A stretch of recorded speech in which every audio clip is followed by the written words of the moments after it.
Hi, my name is Michelle, and this is I honestly don't know. I didn't really have a very clear intention of how I wanted this to be structured. I was kind of just, I guess, winging it. I'm kind of hoping to just introduce myself and introduce what is about to happen on this platform right here on my side of this platform. Okay, I'm kind of doing an experiment on myself where I'm listening to a specific artist and kind of like indulging myself in that type of content for like a whole month. And the artist is Erica Badu. So I've been listening to a lot of Erica Badu for the past 10 days, a little bit over 10 days, literally strictly only Erica Badu.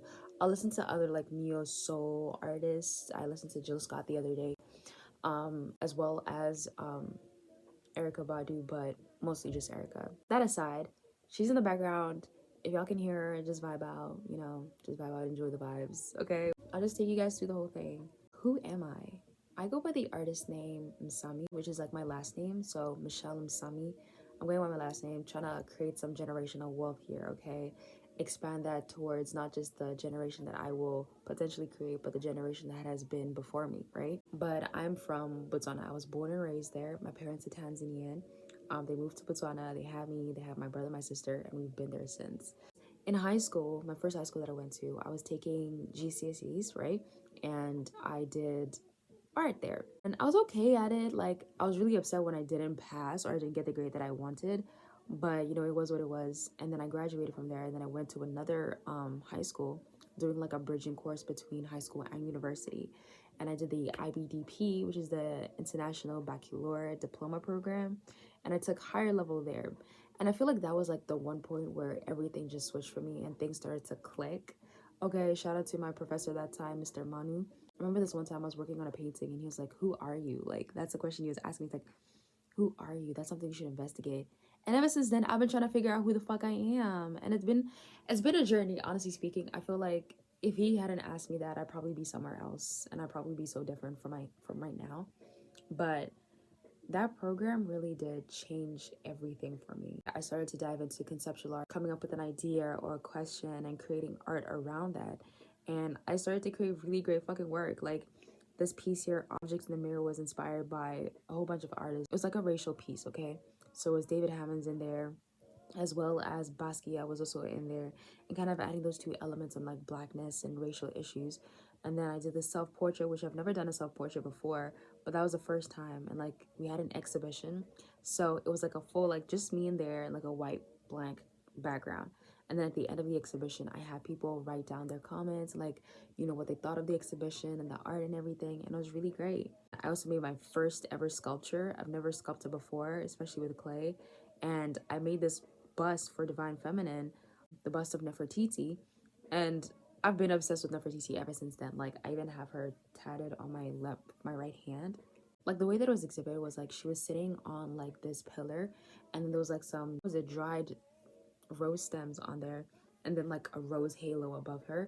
And I guess like a lot of the work there as well was also inspired by Mac Miller. Like a lot of the titles for the works are songs by Mac Miller. So like this one was Divine Feminine, which is the album. I'm Not Real was like me questioning like faith. It was like, why is it that with Egyptian and Greek mythology we call them mythologies, but with other religions they're almost as if they're true, they're fact. But it's like all of these religions that we believe in right now came from these mythologies, which I read somewhere recently, or not really read, but like I was watching this documentary on YouTube, and it was like mythology isn't even like myth, it's more like stories. That's what they mean by mythology. It's like the Egyptian stories, right? The stories that they create from, I guess, the way of understanding the world and understanding divinity and understanding spirit. And then I painted this one Perfecto, which is by this book that I read. Was it? It was like a play. It was a play, right? It was a play. Sophocles' what was the book? It was based on the Oedipus complex. And I just loved it because I was like, the way that they were spitting in that play, I was just like, yes. Yes, like this right here, they're spitting. I had to make a work on it. And I guess the part that really inspired me was like when the blind prophet was like, you have eyes, but you do not see. And it kind of reminded me about like society and how we think we know everything, but really there's so much that we do not know. And even though we feel like we see things, there's so many layers to truth, right? 2017 to 2018, I did the IB program, and like my eyes were open to like the type of art that I could make. Because with IGCSE, what they did was like they would give you prompts, and from those prompts you have to like make art. Whereas like with IB, it was like I was coming up with those prompts. I was given the freedom to create what I want to create, like what was true to me and what, you know, what resonated with me, right? 2019, I was not in school. This was me just like experimenting, just me trying to pass time and just trying to express more. The next one that I did in 2019 was apartheid. This was for like an entrance project for SFU. I did this piece on apartheid.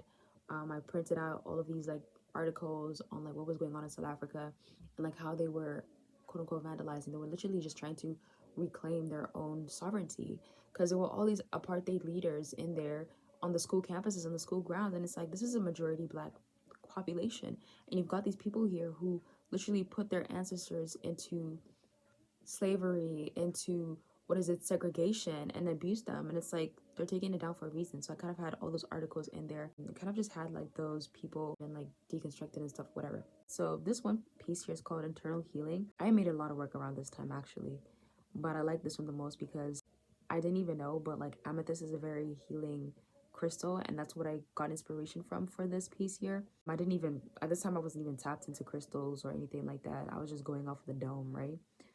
2019, I got into university. I manifested it, honestly speaking. I didn't know how I was going to get in there, but I just did it. I manifested it, and here I am. 2020, I was mostly just doing like the introductory stuff, kind of like laying the foundation. I didn't really do much painting. But 2021, I decided to participate in a social justice project at my school. And I was the only black person there actually because it was for like Black Lives Matter. So being the only black artist was really interesting. But you know, hey, there wasn't that many black people anyway. So yeah, this is what I made. It had like over 100 flags, 100 heads actually, supposed to represent like all these African nations who were put into slavery or who were now displaced because of colonization. So I've got a whole bunch of like African flags there. Some of them are repeating. I've got the Caribbean as well. That was what that was for. And it was crazy because it was the first time I actually ever got published, first time I ever did interviews or anything like that. Like it was a pretty big thing, right? So 2022, I started film photography, okay? And I fell in love immediately. This one piece here where there's this church is honestly my favorite. I was on the bus and I just tried to take a photo of it. I didn't even like think too much about it. I was just like, "Ooh, that'd be cool to take a photo." Take a photo and you can see like the reflection of the inside of the bus in frame, and it kind of has this very nostalgic feel to it that I really do love, almost as if like almost ghostly, if that makes sense. Like that's what it feels like to me. And then I got these other ones here as well that are kind of just like at the mall, and it's kind of has this element of loneliness. Like with these three images, it's like loneliness and nostalgia, and like the loneliness within that nostalgia where it's like you're always longing for something that does not exist anymore, that isn't here anymore. Last year, I did try to like to be more artistic, I guess. Last year, what was I doing? I think like up until last year, I didn't feel like I was learning anything new. I didn't feel like I was improving. I didn't feel like, well, obviously I was learning something new. Like I was doing film photography. I did digital photography as well.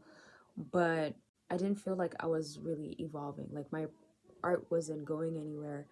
And yeah, I just kind of felt stuck, really. I tried. I was trying to like, be consistent with the paintings and stuff like that. And so I created this series, or at least it was supposed to be a series, but I only did two. The third one, funny enough, you'll see. But I created this Arkham project, right? And it was kind of inspired off of Gotham's Arkham, and just looking at how it really does impact the way people live their lives. Like this blue one here, it's called Hypnotic Blues. And then this other one here is called Slime Baby. And just kind of like looking at the madness within those images alone, and like the hypnotic element of it, like the target in the background, and just that pattern there as well in the background. Kind of feels as though like, it's you're in a trance. It doesn't feel like, it's real. It kind of feels like hypnotic, as if like it's a daydream, as if like so far from like it just feels very detached. And also this time I was really experimenting with like color theory and trying to see like how far I can really push colors. Because if you look at this blue one, it's like a bunch of like blues and greens in there. And then like the green one is like green and yellows in there and just like really limey. Kind of remind me of like slimes. So that's all of like 2017 to last year, where I felt like I was still in the same kind of zone, not really like growing as an artist or knowing where I'm going as an artist. And this is like 3 years into university. Like it's a lot of time to like not know what's going on, right? Or like where you're going or what type of art you want to make or like what your voice is and who you are, right? But where I am today is totally different to where I was just last year. And I think like that growth really has inspired me to continue to make art, and it's inspired me to like be serious about my craft, which I guess is why I'm making this video, because I'm trying to find a space for my work. You know what I mean? I feel like a lot of the times we're kind of looking for opportunities where we should be making our own opportunities. So in my practice, I explore, and this is something that I just constructed, okay? And I'm so proud of myself because I would not know what any of this meant last year, okay? But where I am today, in my practice, I explore the relationship the body has to sexuality, how the body denotes sex through nudity, where explicit or implicit, and how form communicates social thought. Okay, inspiration for my work has been music, experience, philosophy, and reflections on life. I seek to find truth through my work, what is true about what I've learned versus what I've experienced or seen. This is first explored through my series Obsidian Reverie, which is like a class assignment. It's a triptych and it's red, which is what I was talking about with that series for the Arkham projects, because I had a blue one, a green one, and a red one. I could not finish the red one for the life of me, okay? It's somewhere in the corner there, actually. I could not finish it for the life of me because it was just so hard to do. Funny enough, I made a whole triptych with red pieces.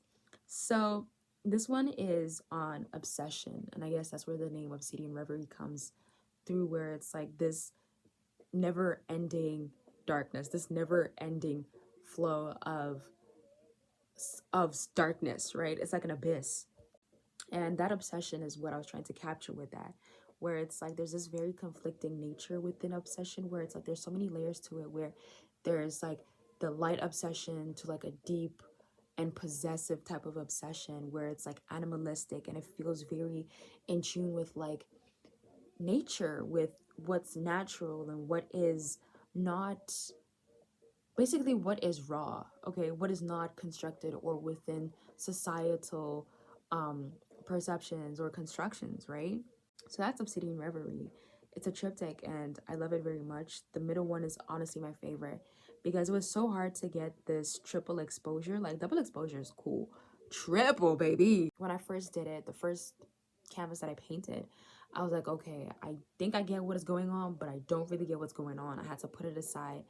I came back, I started the third one, and then I did the second one, and it started to click. I was like, okay, now I see.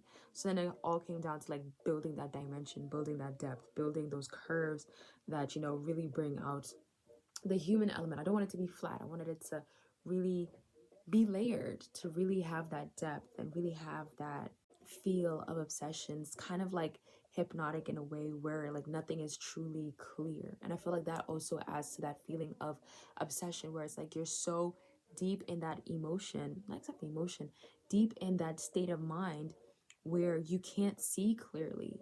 It's like one thing is this, another thing is this, and they all come together to form this one expression of obsession that is so outside of how we conduct ourselves and how we move, right? Which is also this whole thing. And yeah, so I have the first one and the third one kind of mirroring each other, and they, even though they're the same thing, they kind of show different parts of it, right? And then the middle one is more like raw and primal. It's almost like, you know, animalistic, and I really really love that. That's why I love it so much. The last piece that I worked on, which is these works are all done in like a semester, crazy, but was this piece called Beg for Me, and I absolutely love this piece. I feel like this was when I was like, okay, I know what the hell I'm doing, okay, and I'm about to do it. Beg for Me is very dear to my heart. I think I exhibited the greatest technical ability to that point, okay. I feel like I've never created anything, I haven't created anything like it. Like this is truly the greatest of the greatest. Like this is, I can't put into words how amazed I am at what I created here. Like just the technical ability, like the layering of like the cloth, and like how detailed it is, and how you can feel, you as you're looking at it, you can feel it too, how soft it is. But then also the expression that I painted here, like I love how I did it. Like even when I look at the canvas itself, which is somewhere in the back there, when I look at it, I'm just like, Michelle, you did your damn thing. Wow, this is amazing. But yeah, I feel like when I did it, even right now, I'm like, there's still something I can do. Like there's still something I can add on to it. I can still push this further to make it truly a masterpiece. But this is a masterpiece in itself. And it was this work that really made me feel like I know what I'm doing. I know what I'm trying to do. And that's because this piece, when the idea popped into my head, I was focusing mainly on what was going on in Palestine. Okay. I was like feeling so sad, so heartbroken for all the women who were losing their children, how many lives were lost. Like I was just so upset about the whole thing, and then the what was going on in Congo as well, and just like reading all the statistics of women and children who are getting abused, and obviously men as well. Like I was genuinely just very upset about the whole thing and how people in general were being abused. But as a woman, it took a bigger toll on me. Women are very divine, okay? Women are very divine, and for somebody to take advantage of that, to continue to abuse that, it really just, it made me feel like shit, honestly speaking. And I was like, I have to channel this some way. So that's what I did. And then I started to think of like womanhood in general, and what does womanhood mean to me? And because I'm growing into woman, I'm 24 now, and by the time I was still 23, and I was like, what is womanhood to me? What do I want my womanhood to look like? And my womanhood is not going to be the same as everybody else's womanhood, okay? That journey through womanhood and as a woman is very different. And so I started to question like, what is black womanhood? Okay, because we're not a monolith. We're very different. And it's like, how is that different? How is my womanhood different? Or how was I taught to be a woman different from what I'm being shown is womanhood, and what I'm being taught is womanhood? Because what I'm seeing and what I'm learning are two different things versus what I've experienced, you know? So it's like, how do all those things tie in together, right? And how can I express that, especially with our bodies being the most vulnerable thing, okay? And that's why I had this figure in here stripped of her shield, her clothing, and she's just there wrapped in this cloth, you know, trying to protect herself. Like she's pulling it away from like whoever's trying to take advantage of her. She's pulling it away from, you know, society's gaze, society's criticism of her and of womanhood. That's where I was like, I know what I'm doing now. I get it.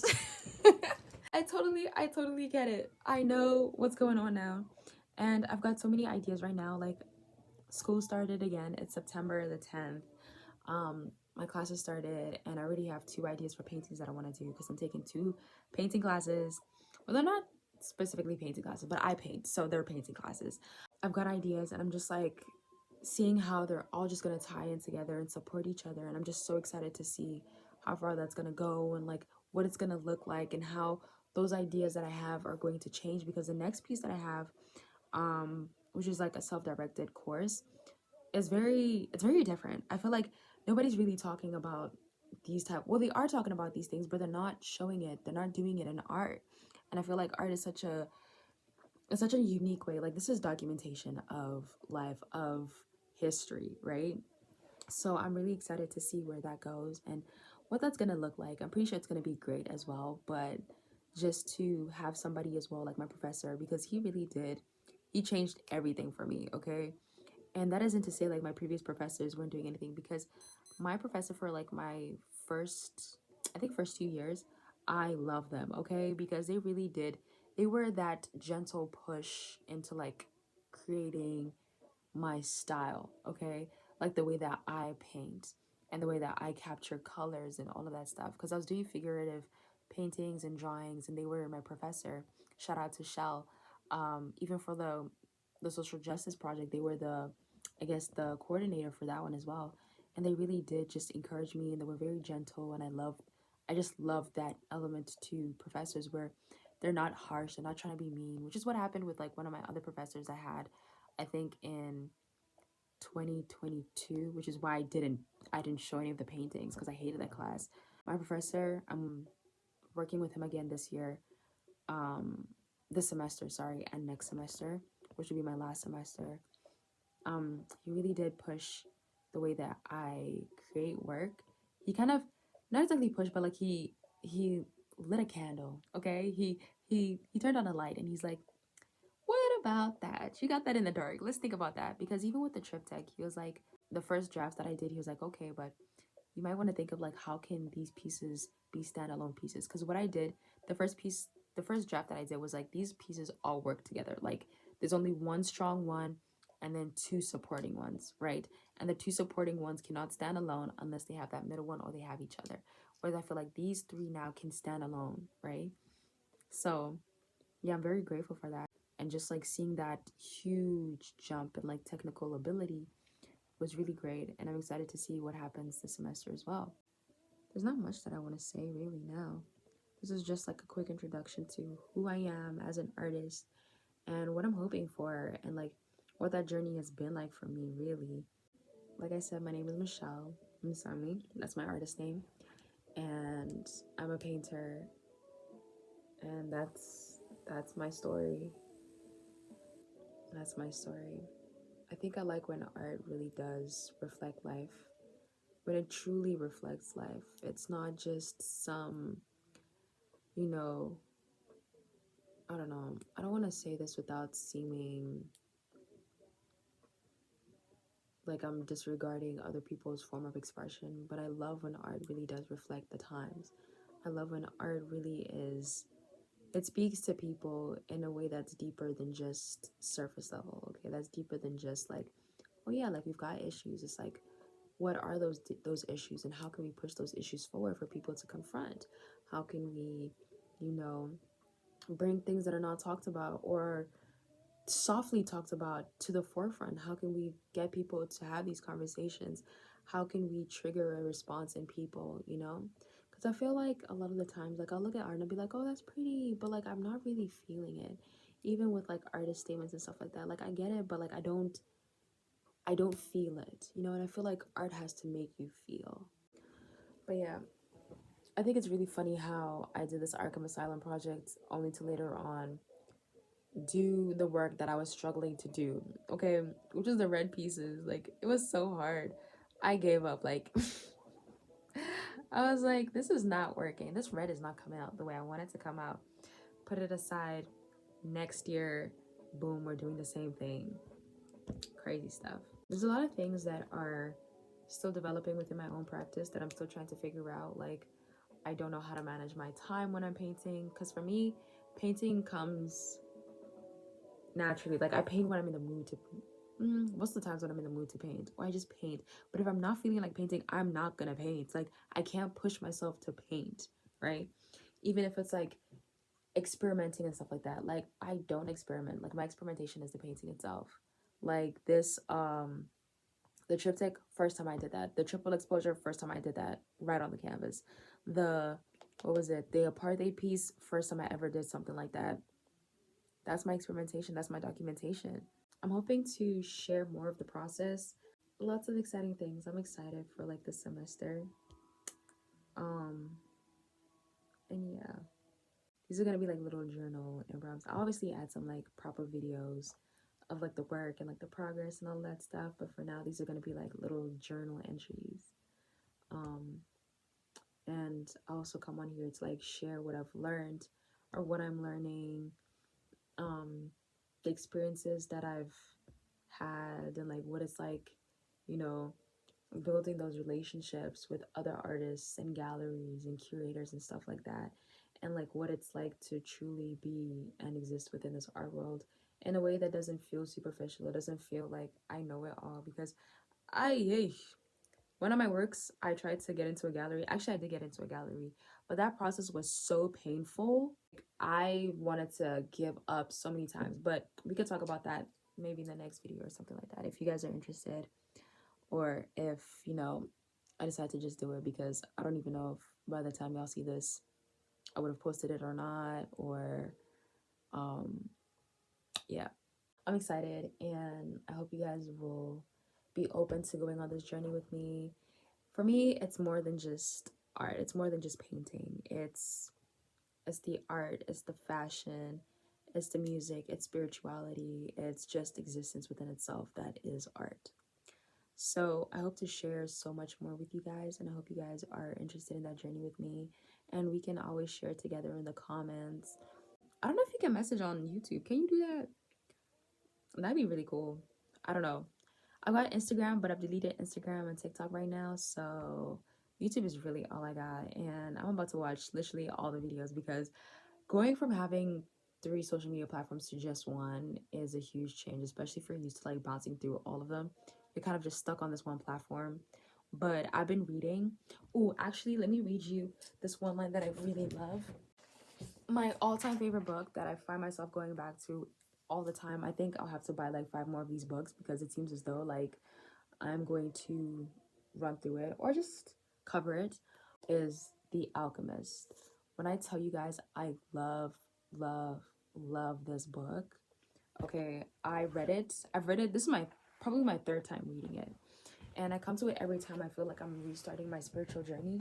And and not in a sense like I'm restarting, but more like I'm coming back to it with newfound knowledge, right?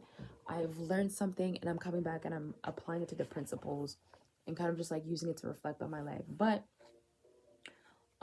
this is my 3rd time reading it, and something that's continuously reiterated in here is like, when you want something, the whole of the universe, the whole of the universe.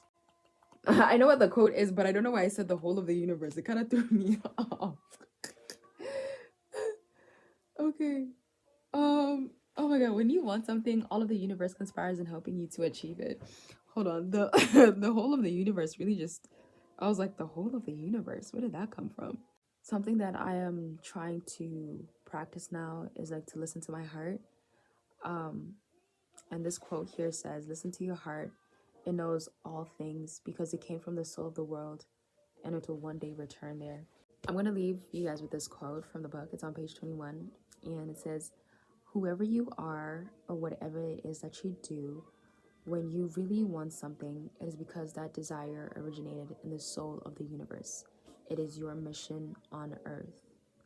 The soul of the world is nourished by people's happiness and also by unhappiness, envy, and jealousy. And when you want something, all the universe conspires in helping you to achieve it." I hope that in me going on this journey, it inspires you to go on your journey and receive your desires. I hope you guys have a lovely week or weekend, and I will catch you in the next one. Ciao.